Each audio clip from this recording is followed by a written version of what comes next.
बच्चों नमस्कार।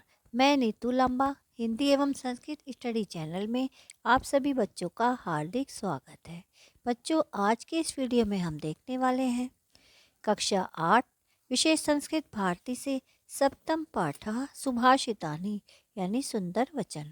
तो आज हम देखेंगे इस पाठ का हिंदी अनुवाद। तो इसमें हम सबसे पहला श्लोक देखते हैं। अयम निजः परो वेति गणना लघु चेत साम उदार चरितानां तु वसुधैव कुटुंबकम।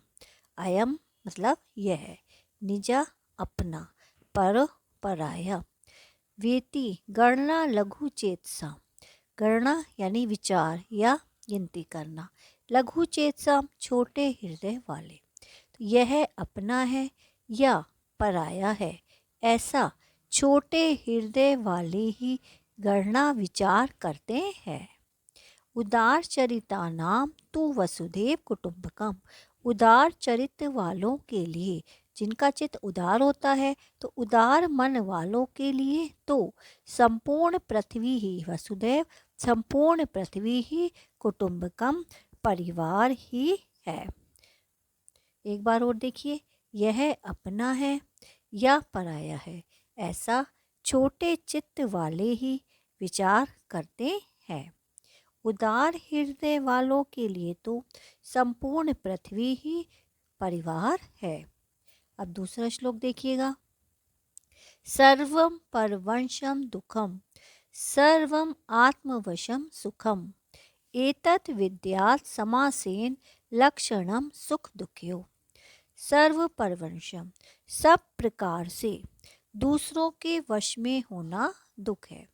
सर्वम आत्मवशम सुखम सब प्रकार से आत्म अपने वश में होना सुख है।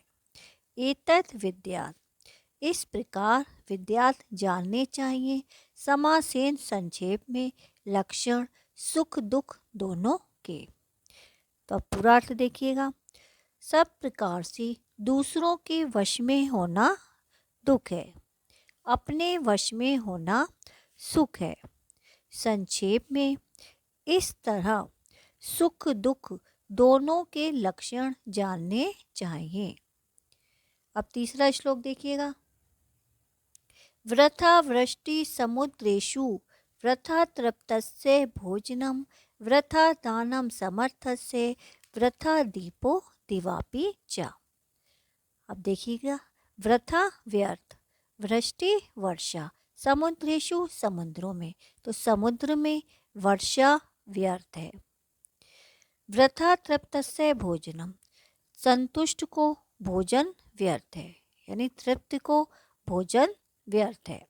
वृथा दानम सामर्थ्य वृथा दीपो दिवापि च समर्थ को दान व्यर्थ है, यानी जो धनवान है उसको दान, उसके लिए दान व्यर्थ है। वृथा दीवो दिवापि च दिवापि च और दिन में दिया जलाना व्यर्थ है। अब एक बार और देखिएगा। समुद्र में वर्षा होना व्यर्थ है, तृप्त को भोजन देना व्यर्थ है, समर्थ से जो समर्थ है, शक्तिशाली है, उसको दान देना व्यर्थ है, और दिन में दिया जलाना व्यर्थ है। अब अगला देखिएगा। काव्य शास्त्र विनोदेन कालो गच्छति धीमताम व्यसनेन तु मूर्खाणाम निद्रया कलहेन वा। धीमताम बुद्धिमान लोग, बुद्धिमान लोगों का कालो समय गच्छति जाता है या व्यतीत होता है। साहित्य की चर्चा या विवाद या व्याख्या करने में। इसके विपरीत व्यसनेन तु मूर्खाणाम मूर्खों का समय, व्यसनेन बुरे कार्य में, निद्रा नींद में, कलहेन वा या कलह यानी लड़ाई झगड़े में व्यतीत होता है। अब एक बार और देखिए। बुद्धिमान लोगों का समय साहित्य की चर्चा में व्यतीत होता है, मूर्खों का समय बुरे कार्य में, निद्रा में यानी नींद में, और लड़ाई झगड़े में व्यतीत होता है। अगला श्लोक देखिए, महानतम प्राप्य सद्बुद्धि सम त्यजेन लघुजनम यत्रस्ति सूचिका काले कृपाणः किम करिष्यति। तो सद्बुद्धि जो बुद्धिमान मनुष्य है उन्हें महान लोगों को प्राप्त करके या महान व्यक्तियों को प्राप्त करके लघु जन्म छोटे लोगों का संग नहीं त्यागना चाहिए, छोटे लोगों को नहीं छोड़ना चाहिए। यत्रस्ति सूची का कार्य कि जहाँ सुई का कार्य है, जहाँ सुई का कार्य है कृपाणा किम करिष्यति, वहाँ तलवार क्या करेगी। एक बार और देखिए, महान व्यक्तियों को प्राप्त करके या बड़े लोगों को प्राप्त करके मनुष्य को, जो बुद्धिमान मनुष्य है, उन्हें छोटे लोगों का संग नहीं त्यागना चाहिए। जहाँ सुई का कार्य है वहाँ तलवार क्या करेगी। अगला देखिएगा, किम कुलेन विशालेन विद्याहीनस्य देहिना विद्यावान पूज्यते लोके न विद्या परिपूज्यते।